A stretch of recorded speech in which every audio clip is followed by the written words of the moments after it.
Bismillahirrahmanirrahim. Dear students, Assalamu alaikum. I am your teacher Sarjaya, teaching you General Science of Class 8th. इस chapter का आगाज़ हमने दुरूद पाक से किया था। आज हमारा 4th लेक्चर है, तो यहाँ पर भी हम आगाज़ दुरूद पाक से करते हैं। तमाम बच्चे पढ़ेंगे अल्लाहुम्मा सल्ली अला मुहम्मदिन नबील उम्मी व अला आलिहि व सल्लिम तस्लीमा। बच्चों, आप लोगों ने इस दुरूद पाक को अच्छे तरीके से जो है वो याद कर लेना है। Now come to our lecture. Our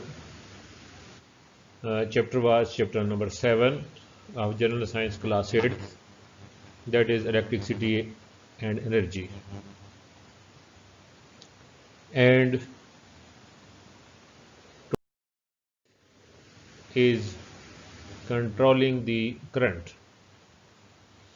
बेटा, पहले जो 3 लेक्चर्स थे, फर्स्ट लेक्चर, इसमें हमने law of conservation of energy की बात की और इसके साथ एनर्जी एरोज और सैंकी डायग्राम के मतलब बात ये वो की। Important thing that is law of conservation of energy, according to which energy can neither be created nor destroyed, but it can be changed from one form to the other forms. Means इस chapter में हम electrical energy के मतलब बात कर रहे हैं और इलेक्ट्रिकल एनर्जी जो है वो दूसरी फॉर्म में कन्वर्ट हो रही है। कभी लाइट एनर्जी में कन्वर्ट हम इसको करते हैं, हीट एनर्जी में, मैकेनिकल एनर्जी या दूसरी किसी एनर्जी में इसको कन्वर्ट किया जा सकता है। But remember that the total energy that remains same. Our second topic that was power supplies and voltage. I told you that all electrical circuits needs a source of energy to force the current to flow. The driving force of the current, that is known as voltage, and the unit of voltage is volt, and it is represented by capital V, and the voltage that is measured by an instrument which is known as voltmeter. And also I told you that the voltmeter that is always connected in parallel with the circuit.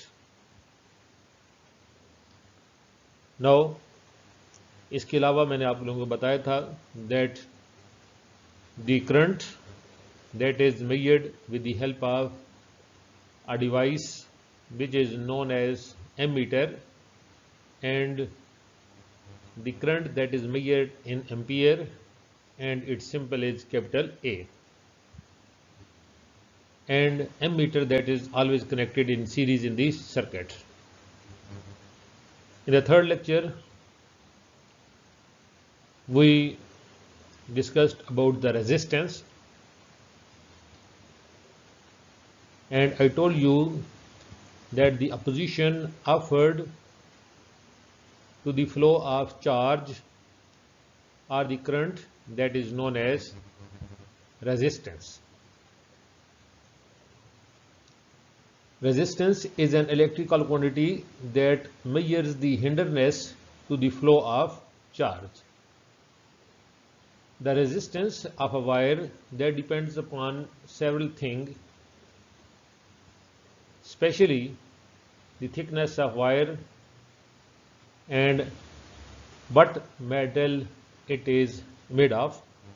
And I told you that a thin wire that offers a larger resistance and a thick wire that offers less resistance, whereas there are some materials such as copper wires, they have low resistance, whereas there are other materials like tungsten and nichrome they have high resistance. I also told you that the resistance that is measured with the help of Ohm's law, and according to Ohm's law, the current flowing through a conductor that is directly proportional to the potential difference or the voltage, and we write its mathematical form as V is equal to IR, and from here, if we know the value of V and I, we can find out the value of resistance by using the formula R is equal to V by I. Students, also I told you that the unit of resistance is ohm, and it is written by a Greek letter that is omega. You can consult your previous lecture. This lecture, that is also the continuity of the previous lecture, that is the controlling the current. Now, the flow of the current in an electronic circuit can be controlled by using the resistors. By using resistors, we can also control the flow of current. Resistors are used in electronic circuits so that the right amount of current is fed to the different components to make them work properly. पहले मैंने आप लोगों को पिछले lecture में resistance का एक नुकसान बताया था, that when the current that flows through a wire, due to resistance, heating effect is produced, and it is an unwanted thing. Resistance की वजह से बहुत सारी इलेक्ट्रिकल अप्लायंसेज जो जल जाती हैं, ये तो इसका एक नुकसान है। या हमारे बहुत सारे जो वर्क है that is used, that is wasted due to the resistance. Resistance हमारे पास जितनी हमारे पास कम होगी तो डेफिनेटली हमारा काम इतना ही ज़्यादा एफिशिएंट हो जाएगा। लेकिन रेजिस्टेंस के कुछ फ़वाइद भी हैं। एक फ़ायदा तो जो पिछले लेक्चर में मैंने आप लोगों को बताया था कि कुछ जगहों पर हम रेजिस्टेंस खुद बढ़ाते हैं। जैसे कि बल्ब है, बल्ब में एक high resistance wire which is made up of tungsten, जो फिलामेंट उसको होता है टंगस्टन का बना होता है, that tungsten that as a high resistance. तो जिस वक्त इसमें से करंट फ्लो करती है, करंट फ्लो करने की वजह से इसमें से हीट और लाइट प्रोड्यूस होती है। In the same manner heaters में भी इसको जब यूज़ किया जाता है, हीटर्स में जो आयरन्स हैं, इस्त्री हैं, टोस्टर्स हैं, इलेक्ट्रिक फायर्स हैं, वहाँ पर हाई रेजिस्टेंस वायर्स यूज़ की जाती हैं, जिसकी वजह से हम जो रिक्वायर्ड अमाउंट ऑफ हीट है वो हमें जो हासिल होती है। अब इसका एक और बड़ा फ़ायदा जो यहाँ पे सब ऊपर इसके जो वो हेडिंग भी दिया गया है, that the current that can be controlled with the help of the resistors. अभी थोड़ी देर पहले मैंने आप लोगों को बताया था that V is equal to, according to Ohm's law, V is equal to IR. This equation shows that if the voltage, this voltage, if this is kept constant, then there is an inverse relation between the current and the register. Resistance और current के दरमियान inverse relation है। Means अगर resistance जो है वो ज़्यादा होगी, करंट का मैग्नीट्यूड कम हो जाएगा, और अगर रेजिस्टेंस कम होगी तो करंट का मैग्नीट्यूड ज़्यादा हो जाएगा। इस तरीके से हम रेजिस्टेंस को जो वो यूज़ कर सकते हैं in different components to make them work properly. तो जिस कंपोनेंट को जितनी रेजिस्टेंस रिक्वायर्ड है वो रेजिस्टेंस हम उसको दे सकते हैं। ठीक है, जैसे कि आप अगर कंप्यूटर को खोलें तो कंप्यूटर्स में आपको मुख्तलिफ किस्म की रेजिस्टेंसेस जो वो नज़र जो वो आती हैं। भी पिछले लेक्चर में वहाँ पे कुछ रेजिस्टेंसेस थी। मैं आपको इंशाल्लाह नेक्स्ट जो रेजिस्टेंस के जो वो भी आपको जो शो करूँगा। अब आगे हम जो इसी टॉपिक को आगे बढ़ाते हैं रेजिस्टेंस को। रेजिस्टेंस की हमारे पास दो टाइप्स होती हैं। एक जिसके मतलब हमने बात की है that is the fixed resistance. हमारे पास रेजिस्टेंस होती है, उसकी वैल्यू फिक्स है। अगर हमारे पास कोई 10 ओम की अगर हमारे पास रेजिस्टेंस है तो वो 10 ओम की ही रेजिस्टेंस हमारे पास होती है। एक हमारे पास रेजिस्टेंस कुछ और हमारे पास ऐसे हमने रेजिस्टेंस बनाई हुई हैं जिसमें रेजिस्टेंस को चेंज किया जा सकता है। Those are known as the variable resistors. A variable resistors can be used to adjust or vary the current flowing in a circuit. पहले मैं ये पढ़ दूं फिर आपको समझाता हूँ। The variable resistors has a sliding contact. The dimmer switches used in the ceiling fan circuits are variable resistors. आपकी बुक में पेज 92 के ऊपर controlling the topic controlling the current, इसमें हमारे पास resistors and symbols for resistance, ये इसमें से 3 रेजिस्टेंसेज जो वो आपको दिखाई गई हैं। अगर आप ये लेक्चर क्यों पहले मैं शुरू में बात नहीं की, जहाँ पे शुरू वाला जहाँ पे जो टॉपिक दिया गया था वहाँ पे मैंने चंद एक जो रेजिस्टेंसेज जो वो शो की हैं। तो ये बेसिकली ये रेजिस्टेंसेज जो करंट कंट्रोल करने के लिए यूज़ होती हैं and these are fixed resistance. ये सिर्फ आपके इंटरेस्ट के लिए आपको बताने के लिए कि अगर आप पेज 92 आप जो खोलते हैं जो हमारे पास फिगर बनी हुई है, जो 3 रेजिस्टेंसेज शो हो रही हैं, दीज आर फिक्स्ड रेजिस्टेंसेज, और इनके ऊपर आपको जो चंद एक सर्कल्स नज़र आ रहे हैं।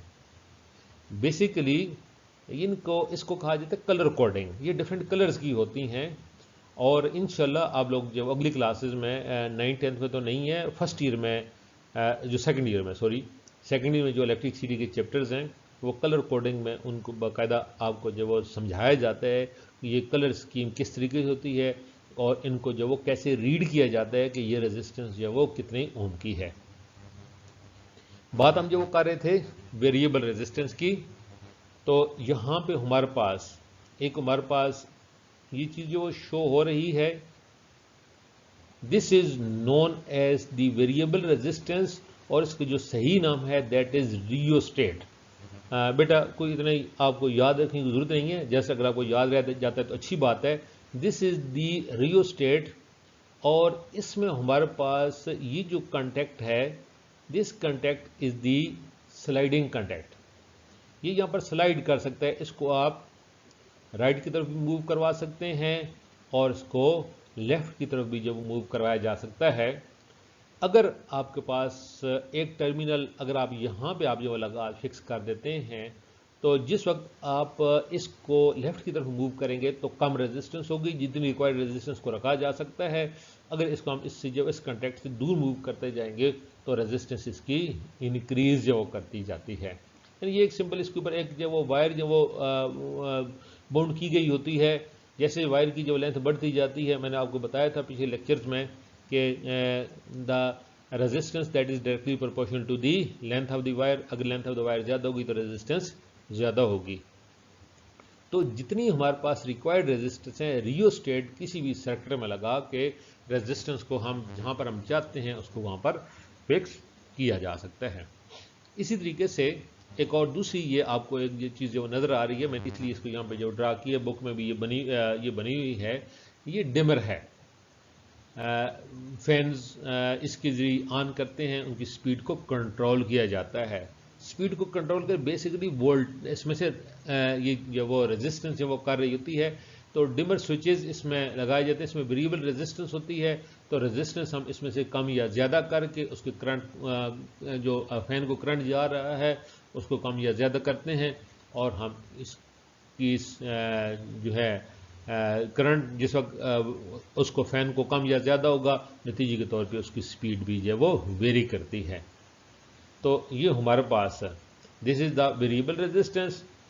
इसको जो वो इसमें स्लाइडिंग कंडक्ट मौजूद होता है, और इसको जो वो that is known as C rotary type resistance, यानी इसमें ये रोटेट जो वो किया जाता है और इसमें रेजिस्टेंस जो है वो चेंज होती है। ठीक है बेटा, ये हमारे पास है। वो बाकी हमारे पास चीज़ें हमारे पास सारी वही हैं जो पहले आपको पीछे रेजिस्टेंस टॉपिक बताया था। आगे एक और बात आपको जो बताने वाली है कि रेजिस्टेंस उसकी सिंबल बताई थी। अब यहाँ पर दोबारा से आपको जो बता रहा हूँ, ये आपकी रेपिटेशन है, इसको नीट नोटबुक्स में लिख भी लेना है, इसको अच्छी तरीके से याद भी करना है। जो रजिस्टर्स होते हैं उनके लिए ये सिंबल यूज़ की जाती है। और साथ मैंने ये भी बताया था कि जैसे क्योंकि आप कोई भी इलेक्ट्रिसिटी की बुक थी वहाँ पे उसके बजाय इस तरीके से आपको जो है रेजिस्टेंस की सिंबल जो वो मिलेगी। तो अगर किसी जगह पर इस किस्म की सिंबल हो या ये हमारे पास जो सिंबल हो, that is the symbol of the resistance. और ये जो हमारे पास है, अगर हम इसके ऊपर जो वो एक एरो लगा दें, जैसे ये आपको नज़र आ रहा है, या इसके ऊपर हम जो वो एरो लगा जाएं, तो ये हमारे पास वेरिएबल रेजिस्टेंस है वो बन जाती है। This is the variable resistance. इसके अलावा दोबारा थोड़ी सी आप लोगों को जो बता दूं, this is the symbol of cell. Ammeter में जस्ट ए और एक सर्कल ड्रा कर दिया जाता है। ये एम मीटर, जहाँ पे भी एम मीटर लगा होगा उसकी सिंबल किसी सर्कल में इस तरीके से होगी। This is the volt meter, capital V circle में, दिस इज वोल्ट मीटर। और अगर हमारे पास एक से ज़्यादा सेल्स हैं तो इसमें दोनों में डिफरेंस देख लें। इसमें हमारे पास सिर्फ जो वो दो जो पैरेलल बार्स हैं, इसमें दो से ज़्यादा पैरेलल बार्स हैं। और मैंने ये बताया था जो लार्जर बार है that is represent the positive terminal of the battery, and the smaller one that represents the negative terminal of the battery. This is the symbol of a lamp.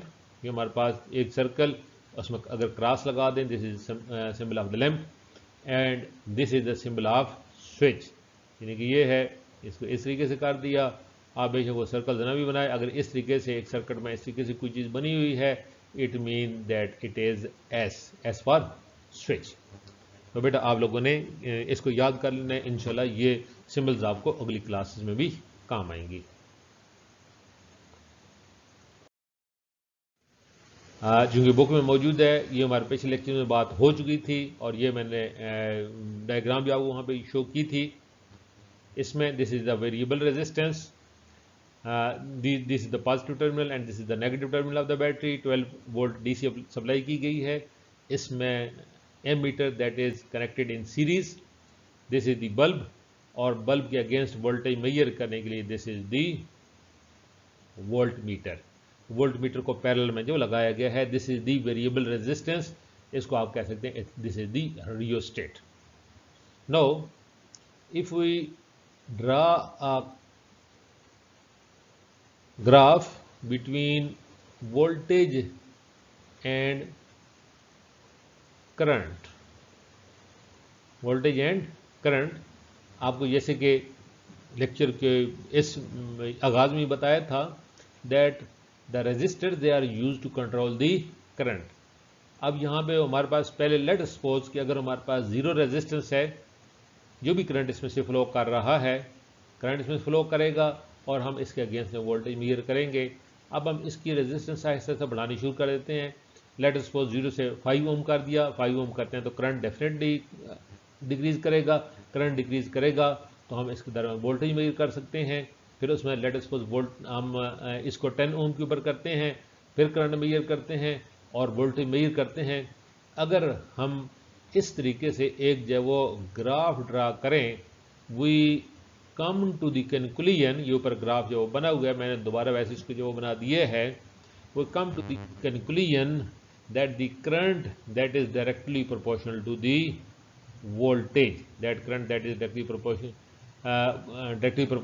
to the voltage, और यही चीज़ हमें जो Ohm's law बताता है that V is directly proportional to I, और यहाँ पर हमारे पास जो है वो I जो है that is जो I है that is for current, V that is for voltage और potential difference, और proportionality को साइन करें तो हमारे पास आ जाता है रेजिस्टेंस।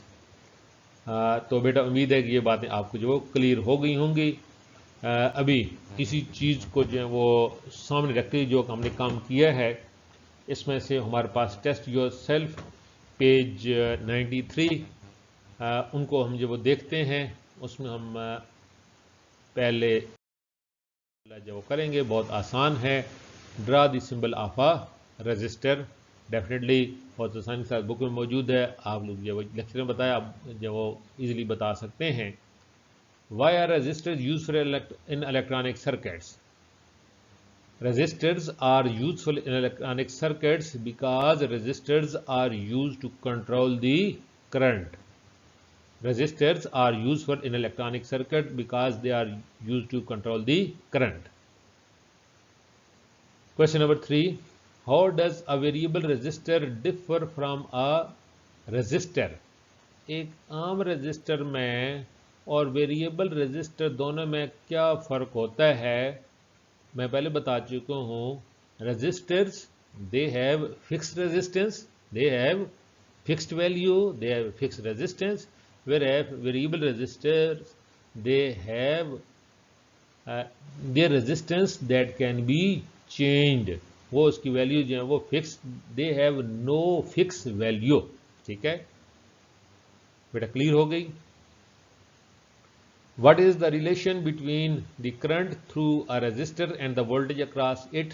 अभी 1 मिनट पहले आप लोगों को जो बताया है that the current that is directly proportional to the voltage, ठीक है, V is equal to IR, ये हमने जो वो किया है, दोनों के दरमियान डायरेक्टली करंट और वोल्टेज के दरमियान डायरेक्ट रिलेशनशिप है।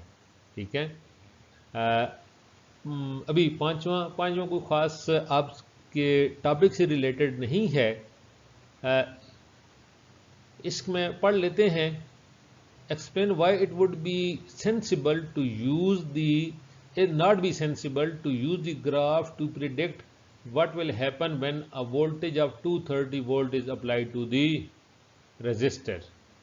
कि हम हमारे पास अगर एक जब वो ग्राफ बने हुए तो ग्राफ के जरिए कोई इतना सेंसिबल नहीं है कि हम वहाँ से प्रिडिक्ट करें कि 230 वोल्ट वोल्टेज है, इसके अगेंस्ट जो है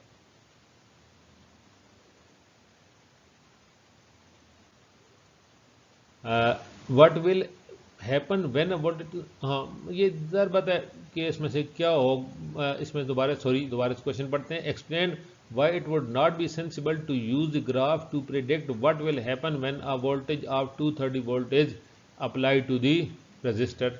तो ज़रूर बात है हमें इसमें से कोई एक सेंस हमारे पास इसमें से नहीं बनती है कि हम कोई प्रिडिक्शन जो वो किसी को मतलब हम कर सकें कि अगर जो वो 230 वोल्ट जो अप्लाई की गई है तो ग्राफ के अगेंस्ट इसमें से हमारे पास करंट जो कितना जो फ्लो कर रहा होगा।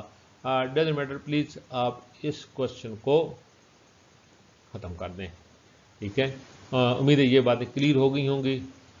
तो बेटा दोबारा इसी दुआ के साथ कि अल्लाह ताला आप लोगों को आसानी नसीब फरमाए और आसानी तकसीम करने की तौफीक नसीब फरमाए।